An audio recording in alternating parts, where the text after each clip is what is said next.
बानूला काय वाटतं यापेक्षा गंगादेवींनी मला जे सांगितलं ते जाणून घेण्यात मला जास्त उत्सुकता आहे। कदाचित ते बानूशी निगडीत असेल असं नाही वाटत तुला?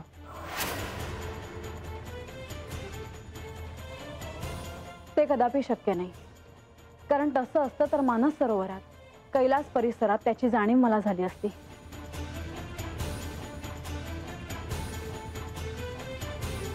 अहो, आता हे तुम्ही थांबवणं इष्ट ठरेल। उगाच वाद नको।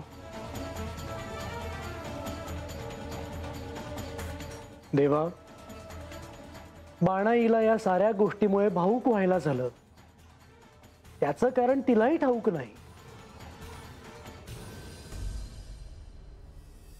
आणि ती सर्वांसमक्ष सांगणंही उचित नाही। तेव्हा मला आता असं वाटत आहे की बाणाईला पडलेल्या प्रश्नांची उत्तरं या आख्यानाच्या अनुषंगाने तिला मिळत जातील। आणि त्यासाठी बानू, तू हे कथानक नीट लक्ष देऊन ऐकणे आवश्यक आहे। तेव्हा आता आपण पुढे जाऊयात, हेच इष्ट ठरेल। मुनिवर, आख्यानाला प्रारंभ करा। होय देवा। देवा, बाणाईच्या मनात काय चाललं आहे हे जरी तिच्या ध्यानात येत नसलं तरी आपण जाणतो, तेव्हा त्या गोष्टी कळण्यासाठी तिला देखील याने वेळ मिळेल। होय, आणि तेच अपेक्षित आहे।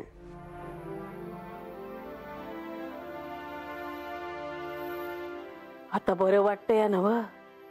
होय मुनिवर, आख्यानाला प्रारंभ करूयात। होय देवी। नारायण नारायण। तर अशा प्रकारे श्री महादेव आणि श्री पार्वती देवी अर्थात शिव आणि शक्ती यांचे मिलन झाले। तसे होणे स्वाभाविकच होते, कारण त्यामागे तसे प्रयोजनच होते। तारकासुराने त्याचा वध हा शिवपुत्राकडून होईल असा वर मिळवला होता, आणि म्हणूनच त्याला शासन करण्यासाठी, त्याचा वध करण्यासाठी सारी सृष्टी ही योग्य वेळेची वाट पाहत होती।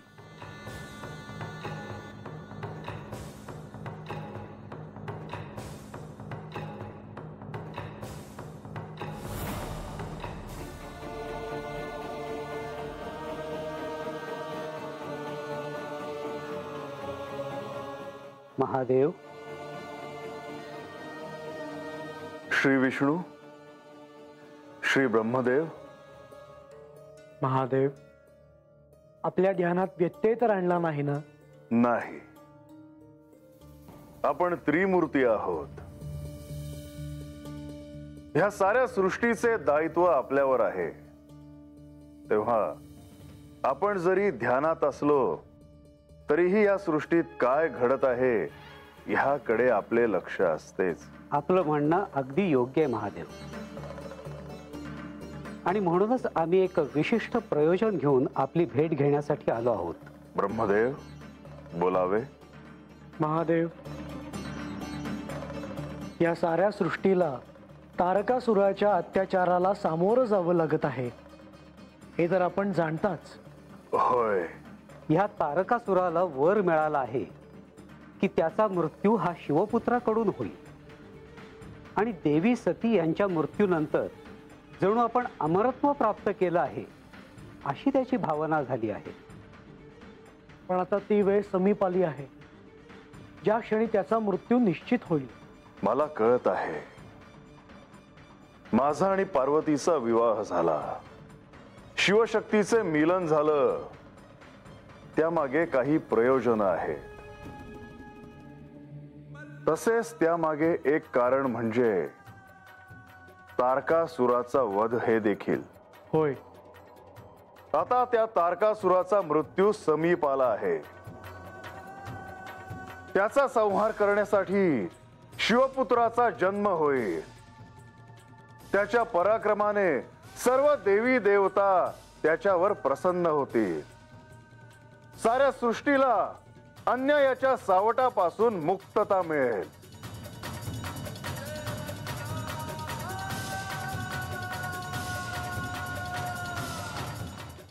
नारायण नारायण. देवी सती यांच्या आत्मदाहामुळे सारी सृष्टी ही शक्तीहीन झाली होती. त्यामुळे दैत्यांचे सामर्थ्य वाढले होते. तारकासुराने असा वर मिळवला होता की त्याचा वध हा शिवपुत्राकडून होईल आणि तसे होणे आता संभवच नाही अशा मूढ विचाराने तो उन्मत्त झाला होता. परंतु त्यांना हे ठाऊक नव्हते की शिवशक्ती मिलन होण्यासाठीच देवी सतींनी पार्वती देवींच्या रूपाने पुन्हा जन्म घेतला आहे.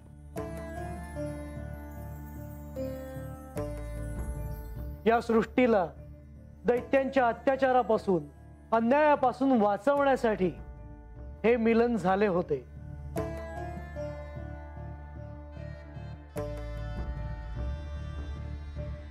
ज्या तारकासुराने त्रैलोक्यात सर्वदूर आपले वर्चस्व प्रस्थापित केले होते त्याचा आता अंत होणार होता.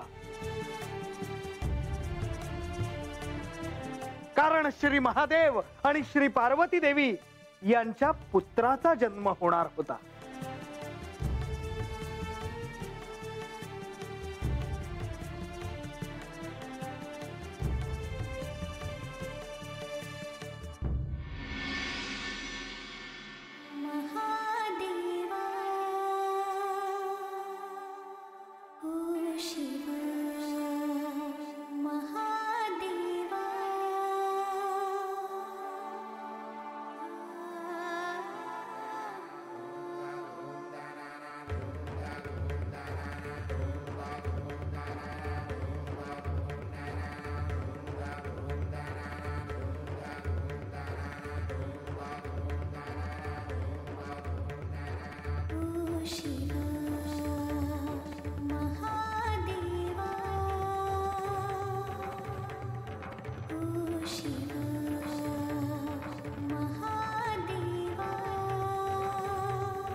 देव बहादुर, देव बहादुर, देव बहादुर, शिव शिव शिव शिव शिव शिव शिव शिव शिव शिव शिव शिव देव महादेवा शिव शिव शिव शिव शिव देव नारायण नारायण. श्री महादेव आणि श्री पार्वती देवी यांच्यातल्या दिव्य तेजाने शिव आणि शक्ती यांच्या मिलनाने या सृष्टीत श्री कार्तिकेय यांचा जन्म झाला.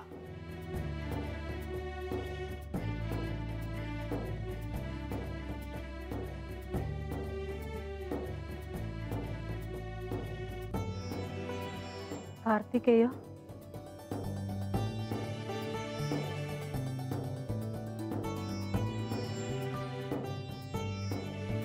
श्री कार्तिकेय आता या सृष्टीला तारकासुराच्या अत्याचारापासून मुक्त करणार म्हणून साऱ्या सृष्टीत चैतन्याचे वातावरण होते.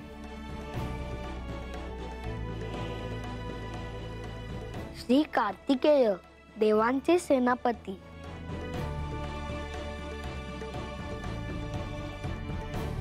श्री कार्तिकेय श्री महादेव आणि माता पार्वती यांच्यावर प्रेम करणारे.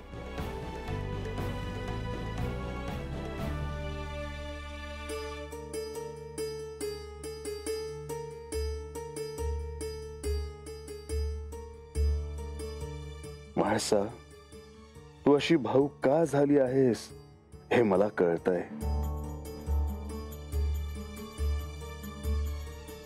योगीश्वरो महासेन कार्तिकेयोग्निनंदन स्कंद कुमार सेनानी स्वामी शंकर संभवा गांगेय ताम्रचूडश्च ब्रह्मचारी शिखी ध्वजः तारकारी उमापुत्र कोंचारिष्ट षडानन शब्द ब्रह्म समुद्रश्च सिद्धस्तारस्वतो गृह सनत कुमारो भगवान भोग मोक्ष फलप्रदः शरजन्मा गणाधीश पूर्वजो मुक्तिमार्ग कृता सर्वगम प्रणेताश्च वांछितार्थ प्रदर्शनः 28 नामानि मदीया नीतियः पठेत् प्रत्युषे श्रद्धायुक्तो मुको वाचस्पति भवेत् महामंत्रमया नीति मम नामनुकीर्तनम् महाप्रज्ञामवाप्नोति नात्र कार्य विचारणा। म्हाळसा, काय?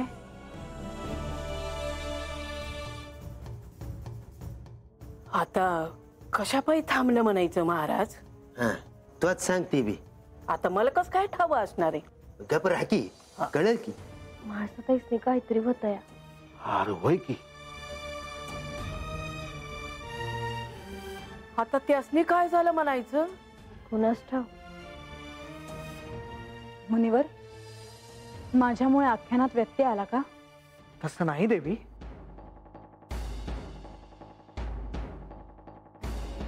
म्हाळसा, तुला काय झालं? ठाऊक नाही, पण भाऊक व्हायला झालं. माझी एक इच्छा आहे. काय? मला कार्तिकेय यांना भेटायचे आहे. मला कार्तिकेय यांना भेटायचे आहे. मला त्यांना भेटायचे आहे. त्यांना पाहायची ओढ लागली आहे.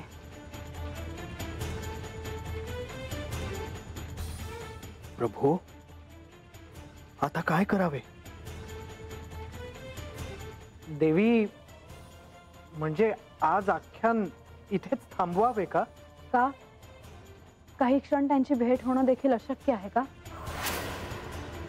म्हाळसा, तुझी इच्छा पूर्ण होईल. खरंच? होय.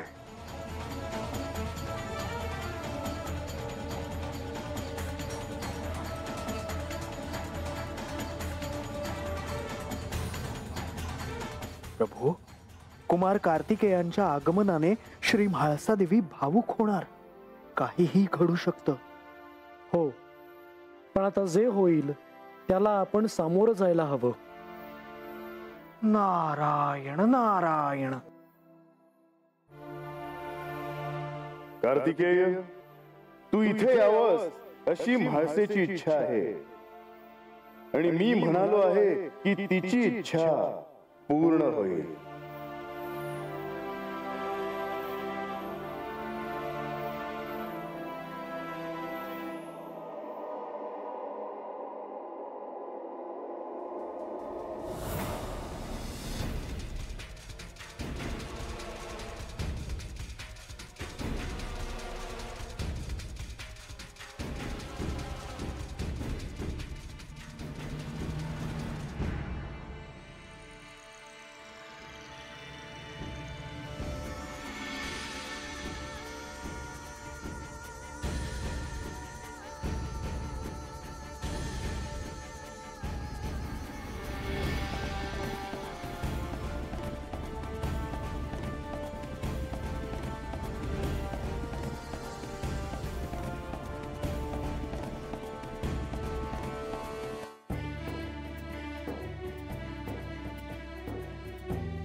आपल्याला भेटण्याची, आपल्याला पाहायची इच्छा होती. आपण आलात. नाही देवी, आपण मला प्रणाम करू नये. आपण माझा प्रणाम स्वीकार करावा.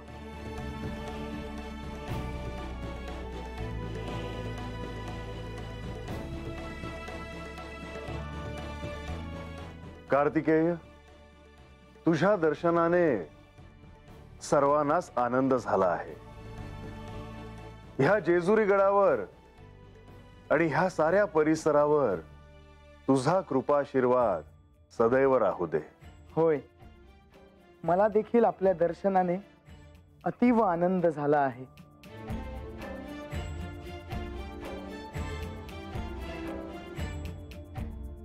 मुनिवर, तुमच्या आख्यानाविषयी सर्व दूर बोललं जात आहे. नारायण नारायण. कुमार, मी केवळ माझे कर्तव्य पार पाडतो आहे.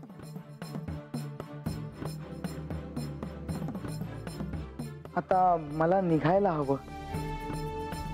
येतो मी.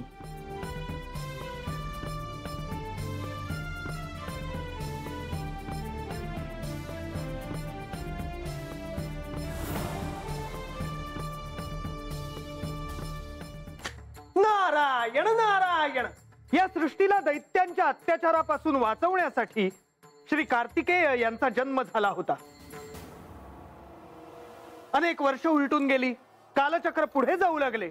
कैलासात श्री महादेव, श्री पार्वती देवी, श्री कार्तिकेय आणि श्री गजानन यांच्यासह सर्वजण सुखाने नांदत होते.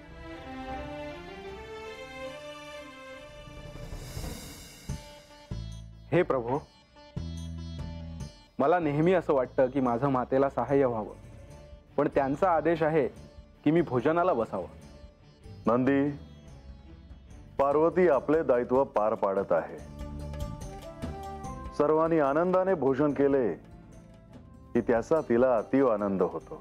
होय प्रभो, परंतु मी असताना मातेला कष्ट पडू नयेत असं मला वाटतं. कार्य जर आनंदाने केले तर त्याचे कष्ट कदापि होत नाहीत. मला भूक लागली आहे. माते, भोजन लवकर आण. बंधो, माता भोजन घेऊन येत आहे. धीर धरावा.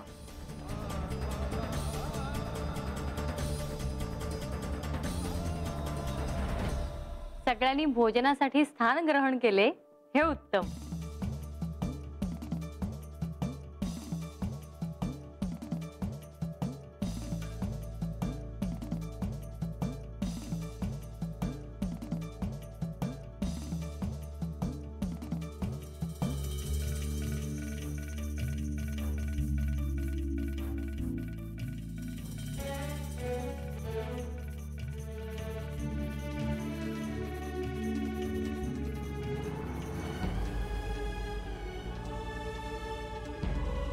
सगळ्यांनी भोजन सुरू करावे.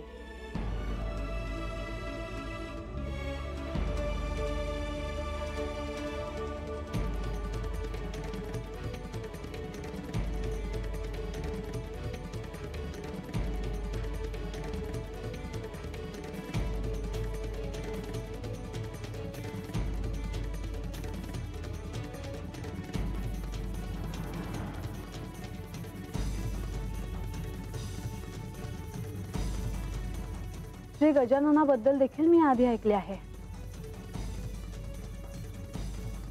आणि त्यांचे दर्शनही मला होईल याची मला खात्री आहे. माते, ह्या रूपात मला तुझी भेट घेता आली, पण माते, मी त्या रूपात आता दर्शन कसे देऊ? गणेश, तो दिवसही लवकर येईल याची सर्वांना आशा आहे. हो, मला देखील.